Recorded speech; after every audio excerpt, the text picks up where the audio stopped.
friend. Today we are going to start a new topic of our chapter 12 sound. That is basically the starting from audible and inaudible sound. Okay.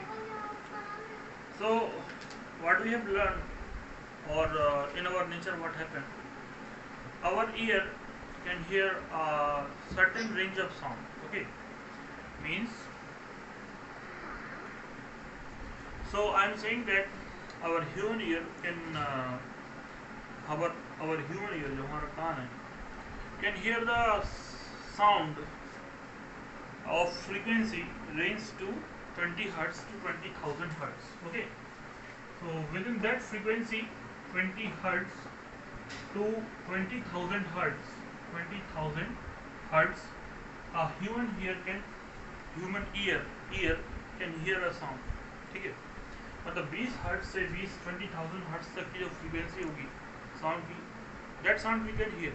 Okay, अब 20 hertz से ज़्यादा and 20 hertz से कम, that is the audible range. इसको हम बोलते हैं audible range. It is the audible range.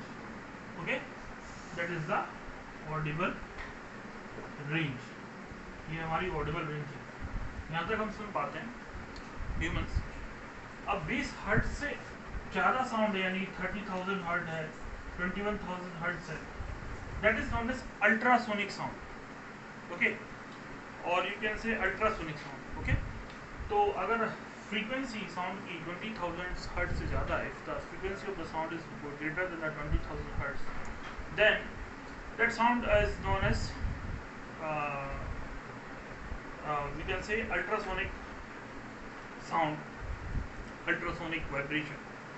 And if the frequency of the sound is less than 20 hertz, that sound is known as infrasonic sound. Okay, now आप सोच रहे होंगे कि मैं अल्ट्रासोनिक और इंफ्रासोनिक की बात क्यों कर रहा हूँ. Why? Because in our nature there are lot of creatures, they can hear. कुछ क्रिएचर्स होते हैं वो अल्ट्रासोनिक रीजन के साउंड सुन सकते हैं. Ultra sonic. ओके, एंड कुछ क्रिएचर्स होते हैं they can hear a sound of infrasonic region. Okay, infrasonic region. तो हमारे क्या कह सकते हैं हम लोग, हमारे आसपास जो वर्ल्ड है उसमें ऐसे बहुत सारे एनिमल्स हैं.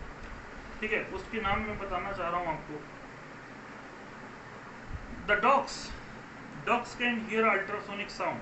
Okay, अल्ट्रासोनिक साउंड सुन सकता है. अल्ट्रासोनिक फ्रीक्वेंसी 40,000 हर्ट्ज तक की फ्रीक्वेंसी सुन सकता है. Monkeys, deer, cats, porpoise, leopard can hear also ultrasonic sound. ठीक है, फ्रीक्वेंसी अप टू 50,000 हर्ट्ज. तो ये जो मंकी होते हैं, डियर्स होते हैं, कैट्स होते हैं, ठीक है. And frequency range of vibration produce by bats, यानी कि जो चमगादड़ होती है, बैट होती है, that produce a frequency range of 50 hertz to 50,000 hertz. Okay, तो 50 हर्ट्ज टू 50,000 हर्ट्ज जो चमगादड़ होती है, बैट्स होती है, they can produce the sound with in this range of frequency. Okay, तो उसका कुछ यूज भी होता होगा. ओके, बेसिकली जो चमगादड़ होती है, जब वो शिकार कर रही होती है भोजन के लिए, क्योंकि नाइट में तो उसको देखता तो है नहीं, ठीक है, it can not see, but how can it target its prey, अपने प्रे को कैसे वो टारगेट करती है. तो बेसिकली वो अल्ट्रासोनिक फ्रीक्वेंसी का साउंड निकालती है. तो suppose that is our bat. Okay, and that is the prey. तो अल्ट्रासोनिक फ्रीक्वेंसी का साउंड निकालती है, एंड ये साउंड जो है प्रे से टकराता है और लौट के बैट तक आता है.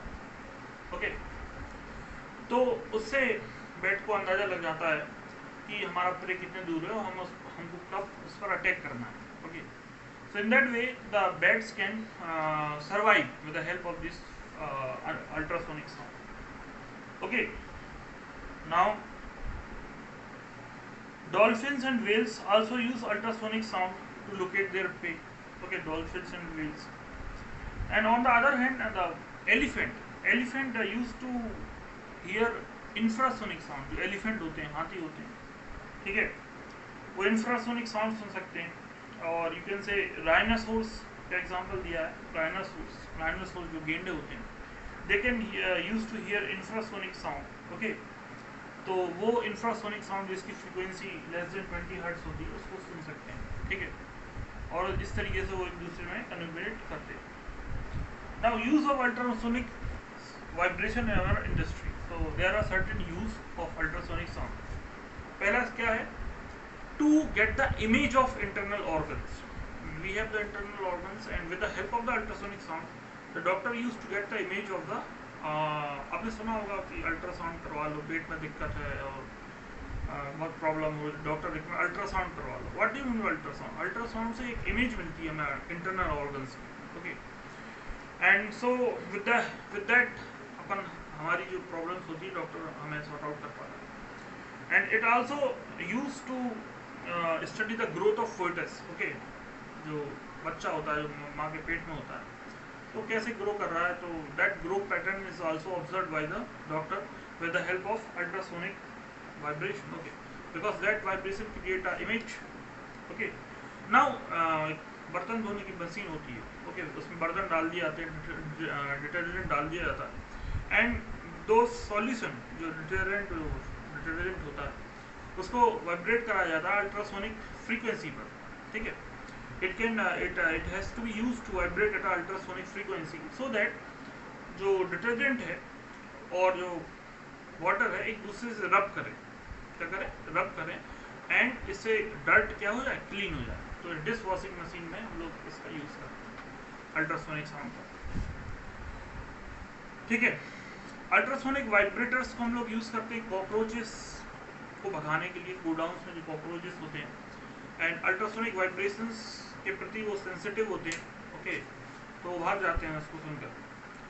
We can ultrasonic vibration are given to the patient, उन पेशेंट्स को जिनको जॉइंट्स पेन होता है उनको अल्ट्रासोनिक वाइब्रेशन दी जाती हैं, ओके, और जो हमारे किडनी में स्टोन्स बन जाते हैं, पथरी जिसे कहते हैं, they can be broken, stone जो बड़ा स्टोन रहता है उसको ब्रोकन छोटे छोटे पार्टों में तोड़ दिया जाता है with the help of the ultrasonic vibration, और फाइनली वो यूरिन के रास्ते बाहर निकल जाता है।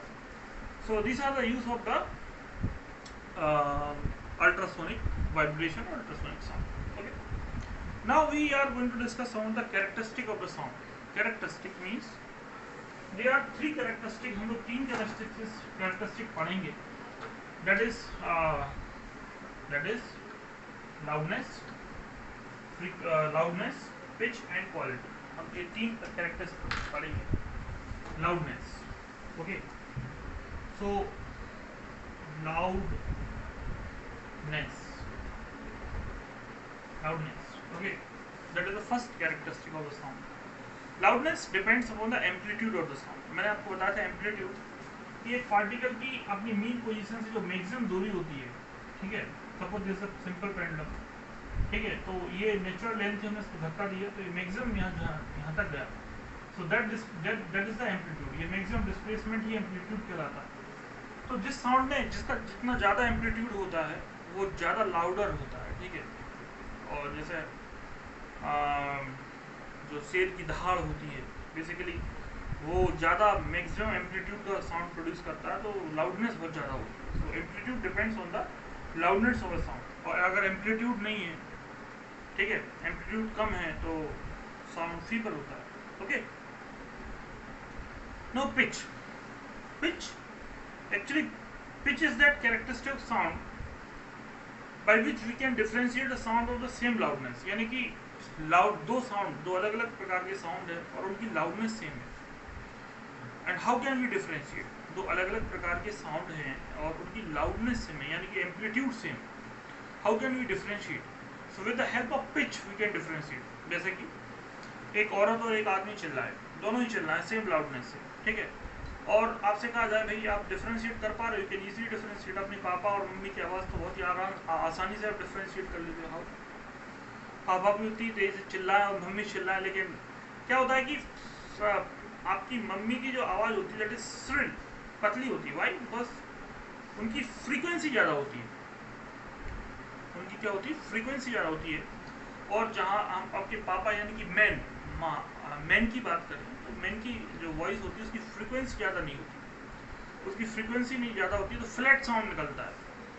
और जो महिलाएं होती हैं, जो मदर्स होती हैं या लेडीज़ होती हैं, गर्ल्स होती हैं, उनकी साउंड की फ्रीक्वेंसी बहुत ज़्यादा होती है, तो श्रिल साउंड निकलता है, पतला साउंड निकलता है। Okay, so pitch is that characteristic. वो पिच ही तो है, pitch depend on the frequency, pitch frequency पर डिपेंड करता है। और फ्रीक्वेंसी कुछ लोगों की या कुछ साउंड की फ्रीक्वेंसी ज़्यादा होती है और कुछ साउंड की फ्रीक्वेंसी कम होती है। अदरवाइज दोनों की लाउडनेस सेम है, एम्पलीट्यूड सेम, बट फ्रीक्वेंसी अलग अलग है। इसके कारण हम लोग डिफ्रेंशिएट कर पाते हैं अलग अलग। हम लोग बहुत जनरल सी बात है, हम चार दोस्त बैठे हों, चारों को हम जानते हो तो उनकी आवाज़ से हम पहचान लेते हैं कि that is the okay that person. तो ये तो होगी बात पिच की कि व्हाट इज पिच। तो पिच एक ऐसा कैरेक्टरिस्टिक है साउंड का कि सेम लाउडनेस के होते हुए भी हम लोग दो अलग अलग साउंड में डिफ्रेंशिएट कर पाते हैं, उसको हम लोग पिच कहते हैं। And pitch depends on the frequency of the sound. Pitch जो है फ्रीक्वेंसी, साउंड की फ्रीक्वेंसी पर डिपेंड करता है और फ्रीक्वेंसी ऑफ वाइब्रेशन। ठीक है, अगर ज़्यादा फ्रीक्वेंसी है तो पिच ज़्यादा होगी और लो फ्रीक्वेंसी है तो पिच कम होगी। Now we have a different musical instrument. हमारे पास गिटार होती है, वीणा होती है, वायलिन होता है और बहुत सारे इंस्ट्रूमेंट है जिसमें हम लोग एक स्ट्रिंग का यूज़ करते हैं। स्ट्रिंग, आपने गिटार तो देखे होगा, स्ट्रिंग होती है, ठीक है। और वो स्ट्रिंग इज बाउंडेड, वो दो सिरों पर, ठीक है। तो मैं अलग अलग स्ट्रिंग की बात कर रहा हूँ, ठीक है। ये गिटार की स्ट्रिंग हो गई, ठीक है, that is the string of guitar. अब स्ट्रेच है यानी कि दो सिरों पे स्ट्रिंग बहुत टाइटली बांध दी है, ओके। हमने वीणा ली तो वीणा गिटार से बहुत ज़्यादा बड़ी होती है, उसकी स्ट्रिंग और बड़ी होती है। और इस तरीके से डिफरेंट इंस्ट्रूमेंट होते हैं, उनकी स्ट्रिंग की लेंथ अलग अलग होती है और सारे के सारे क्या है होते टाइट बंधे हुए होते हैं, स्ट्रेच होते हैं, ठीक है। तो अब इसके कारण उनकी लेंथ वगैरह चेंज होने के कारण उनसे जो साउंड प्रोड्यूस होता है वो भी डिफर कर जाता है, ओके। तो उसकी जो फ्रीक्वेंसी है दैट वेरीज। तो पहली बात है कि फर्स्ट थिंग, फ्रीक्वेंसी डिपेंड करेगी इस स्ट्रिंग की थिकनेस पर। अगर थिक है तो लो फ्रीक्वेंसी का साउंड प्रोड्यूस होगा, और पतला है वायर जो है, स्ट्रिंग जो है पतला है, so it will produce a higher frequency of sound, okay. अब दूसरा शॉर्ट स्ट्रिंग, अगर स्ट्रिंग की लंबाई कम है it will produce a higher frequency of sound. और स्ट्रिंग की लंबाई जैसे कि वीणा वगैरह हो जाती है, स्ट्रिंग की लंबाई काफ़ी रहती है, it produce a low frequency sound. And third है टाइटनेस, कितना टाइट है। अगर टाइट ज़्यादा नहीं है तो लो फ्रीक्वेंसी प्रोड्यूस करेगा, और टाइट ज़्यादा है it can produce a high frequency sound, okay. So that's how the stretch string, जो स्ट्रेच स्ट्रिंग्स होती हैं डिफरेंट म्यूजिकल इंस्ट्रूमेंट में, they depends on these three factors. कौन से, thickness and length and tightness, ठीक है। तो इन तीन चीज़ों पर वो चीज़ डिपेंड करती है। नाउ मैंने आपको बताया बांसुरी फ्लूट होती है, flute and inside the flute air is there, और हम जब इसको फूंकते हैं तो वो एयर वाइब्रेट करने लग जाती है, and due to that air vibration of air sound is produce. आपने बांसुरी का साउंड सुना ही होगा आप लोगों ने, ठीक है। विसल सीटी होती है, उसका भी साउंड सुना होगा आप लोगों ने, ठीक है। उसके अंदर भी एयर वाइब्रेट करने लगती है और and due to that the sound is produce, okay. अब हमें ये देखना है कि फ्रीक्वेंसी ऑफ वाइब्रेशन, जो एयर कॉलम जो वाइब्रेट करने लगती है, उसकी फ्रीक्वेंसी किस किस चीज़ पर निर्भर करती है। तो अगर एयर कॉलम शॉर्ट है यानी कि सीटी है, सीटी के अंदर एयर कॉलम, थोड़ी सी एयर कॉलम हो, थोड़ी सी एयर फ्री होती है, और उसको हम जब फूंकते हैं तो बहुत तेज आवाज़ निकलती है, भाई बस एयर कॉलम बहुत ही शॉर्ट है। और वहीं फ्लूट की बात करें, बांसुरी की बात करें, ठीक है, हमारे पास छोटी बांसुरी भी है, flute, we have a smaller flute and we have a larger flute, ठीक है, we have a larger flute. तो जो स्मॉलर फ्लूट होगी that produce a higher frequency, जिसके अंदर एयर कॉलम कम है, एयर कम भरी हुई है, and here the air column is more, इसके अंदर एयर कॉलम ज़्यादा है, so it will produce a low frequency sound, okay. So that's how the air frequency of vibration depends on the air column, okay. तो basically ये short air column है, long air column है, short है तो high frequency और long है तो low frequency. Okay, अब next thing is the quality और timbre of sound. Okay, quality एक ऐसा कैरेक्टरिस्टिक है, जैसे आपके सामने आप अगर म्यूजिक सुनते हो, सोनू निगम हो, मोहम्मद रफ़ी हो, लता मंगेशकर हो, आशा भोसले हो, ठीक है, और उस सब की आवाज़ आपको सुना जाए, यू कैन ईजिली डिफ्रेंशिएट, बहुत ही आसानी से आप डिफ्रेंशिएट कर पाओगे, भाई ये सोनू निगम है एंड ये लता मंगेशकर है, ये सुनिधि चौहान है, that is Honey Singh, okay, he yo Honey Singh. बहुत ही आसानी डिफ्रेंशिएट करो। कैसे डिफ्रेंशिएट कर पा रहे हो? उनकी पिच भी सेम है, लाउडनेस भी सेम है, फिर भी आप डिफ्रेंशिएट कर पा रहे हो, and that is due to the quality of the sound. जो क्वालिटी है साउंड की वो अलग अलग पर्सन की डिफरेंट होती है, ठीक है, and with due to that you can differentiate. तो यही चीज़ लागू हो जाती है अपने म्यूजिकल इंस्ट्रूमेंट्स। म्यूजिकल इंस्ट्रूमेंट अलग अलग चीज़ों के बने होते हैं, कोई स्ट्रिंग का बना होता है, कोई तबला होता है, ठीक है, तो तबले के ऊपर एक मेम्ब्रेन होती है, तो मेम्ब्रेन वाइब्रेट हो रही होती है। फ्लूट में एयर कॉलम वाइब्रेट हो रही होती है, ठीक है, और स्ट्रिंग्स में गिटार में स्ट्रिंग वाइब्रेट हो रही होती है। तो एक्चुअली जो क्वालिटी प्रोड्यूस होती है दैट इज डिफरेंट, ठीक है। मतलब मान लीजिए तबला भी सेम पिच और सेम लाउडनेस पे बज रहा है, और वायलिन भी सेम पिच और सेम लाउडनेस में बज रही है, you can easily differentiate, why? Because the quality of the sound is different. तो क्वालिटी वो कैरेक्टरिस्टिक है कि साउंड का फ्रीक्वेंसी और पिच और लाउडनेस सेम भी हो, और हम दो साउंड में डिफरेंशिएट कर पाए, that is the quality of the sound. Okay, same pitch and same loudness का साउंड जो डिफरेंशिएट करने की जो हमारे पास जो काबिलियत आ जाती है, that is due to the quality of the sound. Okay, now we can discuss sound can travel in the solid liquid gas. मैंने पहले बताया था कि साउंड नीड अ मीडियम। जो स्पेस में हम लोग जाते हैं, अगर जो लोग स्पेस में जाते हैं वो उनके पास कुछ डिफरेंट इंस्ट्रूमेंट होते हैं, क्योंकि sound need a medium. Sound solid liquid gas में ट्रेवल कर सकता है, जैसा कि हम लोगों को चलने के लिए सरफेस चाहिए, तो sound need a medium to travel, and sound can travel in the solid liquid and gases. Okay, solid में सबसे ज़्यादा तेज चलता है, उसके बाद वाटर में, और सबसे स्लो चलता है साउंड एयर में, जो हम दोनों आपस में बात कर रहे होते हैं, ठीक है। तो in the air it is very, the speed is very slow, in the water speed is improve 5 times, 5 गुना तेज चलता है एयर के कंपैरिजन वाटर में, और सॉलिड में 15 times greater than air. Air से तुलना कर रहे हैं। एयर में अगर 5 मीटर पर सेकेंड है स्पीड अगर साउंड की, तो फिर सॉलिड में 15 टाइम्स 75 मीटर पर सेकेंड होगी। आप सोच सकते हैं सॉलिड में बहुत तेज ट्रेवल करता है साउंड, ठीक है, सॉलिड, ठीक है। तो now we have to understand how the sound travels in the gases. तो गैसेस में कैसे ट्रेवल करता है साउंड, मतलब आप और आपके स्टूडेंट्स बात कर रहे हैं, या मैं आपसे बात कर रहा हूँ, ठीक है, क्लास में टीचर आपसे बात कर रहा है, exactly how the sound is produce. मैंने आपको पहले बताया था sound is a energy which travels the form of wave. Sound एक प्रकार की एनर्जी है, and that travels in the form of wave. Wave के फॉर्म में वो ट्रेवल करता है, और एक एनर्जी है। तो इसको मैं एग्जांपल देना चाहूँगा। पर्सन, मान लीजिए एक फर्स्ट पर्सन है, ठीक है, that is the first person, that is the second person, that is the third person, that is the fourth person, that is the fifth person, ठीक है, लाइन लगा के खड़े हैं, ओके।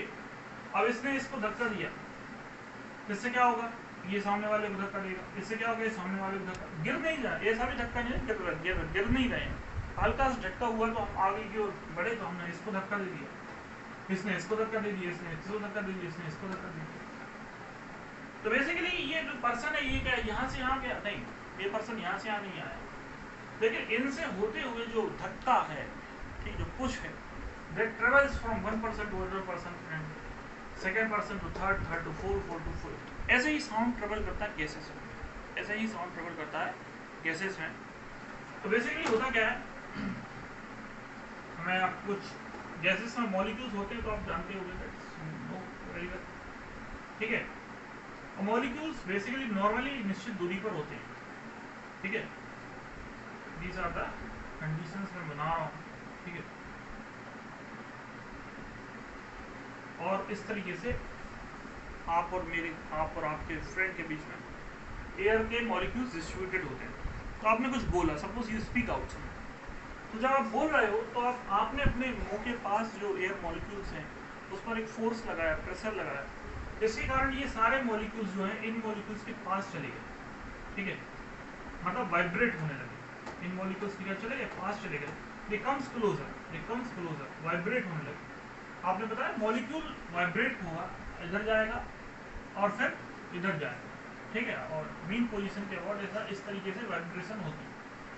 तो ये सारे मॉलिक्यूल्स पास चले गए, ठीक है, इस तरीके से इसको कहते हैं हम लोग कंप्रेशन, इसको हम लोग क्या कहते हैं, कंप्रेशन। सारे मॉलिक्यूल्स पास चले गए और फिर क्या होगा, पास जाने के बाद ये मॉलिक्यूल्स दूर यानी कि वापस रिटर्न आएंगे अपनी मीन पोजीशन की तरफ, ठीक है, पहले इस तरफ गए फिर रिटर्न आएंगे, ठीक है, तो रिटर्न आएंगे तो ये रीजन जो है कुछ इसमें गैप दिखाई देने लगेगा आपको, ठीक है, जिसको हम लोग बोलते हैं रेयर फेज, ठीक है, मतलब साउंड जो ट्रेवल करता है उसमें पहले मॉलिक्यूल्स पास आते हैं, ठीक है, और फिर दूर चले जाते हैं, फिर पास आते हैं, फिर दूर चले जाते हैं, फिर पास आते हैं, फिर दूर चले जाते हैं। तो जब पास आते हैं मॉलिक्यूल्स, ठीक है, तो उसको बोलते हैं हम लोग कंप्रेशन, बोलते हैं कंप्रेशन, मॉलिक्यूल बहुत पास पास आ गए, ठीक है, और उसके बाद मॉलिक्यूल्स दूर चले जाते हैं, तो that is known as rarefaction, okay. तो ऐसे ही इन मॉलिक्यूल्स के साथ भी होता है भाई, इसने इसको धक्का दिया, ये इसके पास गया, ये इसके पास गया, इसके पास गया, और फिर ये अपने दूसरे मॉलिक्यूल्स के पास जाएगा, तो ये पास दूर पास दूर पास दूर, तो पास मींस कंप्रेशन एंड दूर मींस रेयर फ्रैक्शन, ठीक है। इन दैट वे साउंड जो है एक मॉलिक्यूल से दूसरे मॉलिक्यूल, दूसरे मॉलिक्यूल से तीसरे मॉलिक्यूल, तीसरे से चौथे, पांचवें, छठवें, इस तरीके से साउंड जो है ट्रेवल कर जाता है गैसेस में, ठीक है। तो one molecule to another molecule, second molecule second से थर्ड, थर्ड से फोर्थ, इस प्रकार से sound travels in the form of compression and rarefaction, okay. तो आज के लिए इतना ही, okay, I hope you understand. और इसकी पहली वाली क्लास में बहुत सारे स्टूडेंट नहीं आए थे, तो अगर आप लोग कहेंगे तो मैं शुरू से इंट्रोड्यूस एक बार फिर से करा दूंगा चैप्टर को, अदरवाइज हम लोग इसी को कंटिन्यू कर लेंगे, okay. Thank you, have a nice day.